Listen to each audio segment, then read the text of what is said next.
Apa lu? Mau ikut gaulan? Di sini. Bapak nggak boleh di sini. Emang apa sih nggak boleh? Sombong amat. Sombong amat. Sombong amat. Iya, itu yel-yel. Apa gimana ya? Wiranti, ada sayang ada, ada sayang ada. Ada sayang ada. Tanpa kalian Wiranti bukan apa-apa. Hulondalo, Debo, Mowali Olo. Ada sayang ada, ada sayang ada, ada sayang ada. I don't care. Gimana tuh ini? Hey!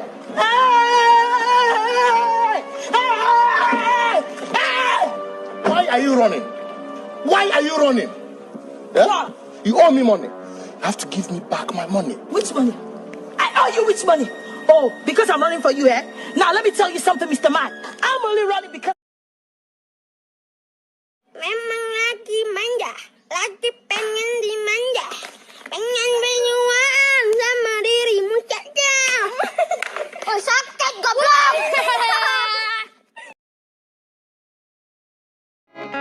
Lost.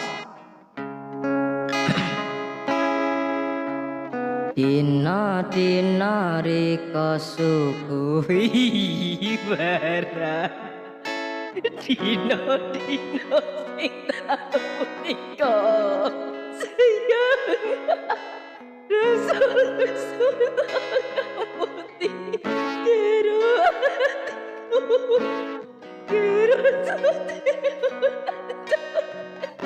dodo iki.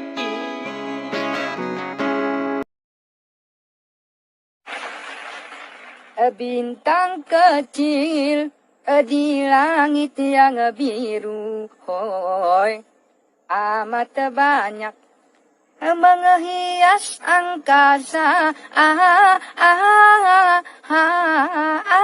Ku ingin terbang dan menari jauh tinggi ke tempat kau berada.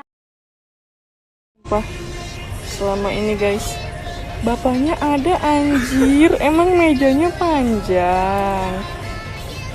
Terus kayak nggak muat gitu di frame maksudnya, ngerti kan sekarang? Udah ya, bisa tidur tenang.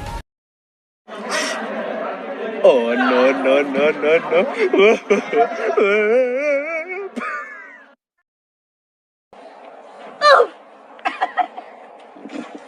Again.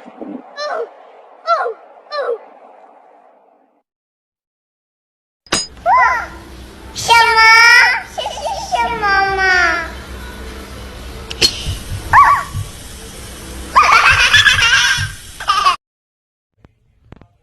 Menjaga stabilitas harga pangan kerap menjadi permasalahan klasik kala memasuki momentum Ramadan dan menjelang Idul Fitri. Seolah sudah menjadi rutinitas, harga-harga bahan pangan pokok bisa dipastikan selalu merangkak naik hingga mempengaruhi tingkat inflasi nasional. Tak hanya itu, di tengah fluktuasi harga bahan pangan, pemerintah juga disibukkan dengan kepastian jumlah stok beras saat ini. Pasalnya, ada perbedaan stok data beras antara Kementerian Pertanian, Kementerian Perdagangan, dan Bulog. Ketidakpastian ini pun membuat Kementerian Perdagangan kembali menerbitkan izin impor beras sebanyak 500.000 ton hingga Juli 2018 mendatang. Di sisi lain, meski Selamat pagi dunia tipu-tipu. Selamat pagi dunia tipu-tipu. Wow, primitif. Seperti pesona dunia lama. Wow, pasti tata krama belum ditemukan di sini. Tiada kusangka